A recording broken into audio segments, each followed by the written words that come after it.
aikin banza, aikin wofi. Na tsanin ba mutum labari ya zo yana kare ta. Aikin banza, aikin wofi. Ha, aikin banza, aikin wofi. Me ya faru ne abokina? Wannan ɗan takurariyar kai. Wai na ba shi labari ya zo yana kare ta ni. Wani labari ne? Shekaran jiya ne a nan Marafa. Wani yaro ya mota yarinya ciki da safe. Ana cikin kai kawo da kai ruwa rana tsakanin iyayen yarinya da iyayen yara. Yarinya ta haihu da yamma. What? Sai kuma abin da ya faru jiya da daddare. Ina kwanci a ɗakina da daddare. Na ji ƙara ya yi yawa. Kwale-kwale ya yi yawa. Sai na fito waje domin gani ya faru. Kawai ina fitowa sai na ga jirgin sama ya yi fakin a tsakar gidanmu. Mutane suna ta kici-kici da ni. Sai na zo ina tambaye su. Na ce musu me ya faru.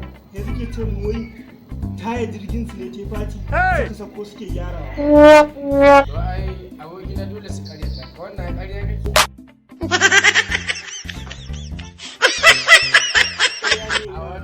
Wannan karya ne. Wai yanzu su mutane da ka faɗa musu labari sai su ce karya ne. Yanzu kai abokina ma karya ne. A wannan karya ne. Shi safa da akuya ta fa ta yi kura da ke gaya wa kowa. She what?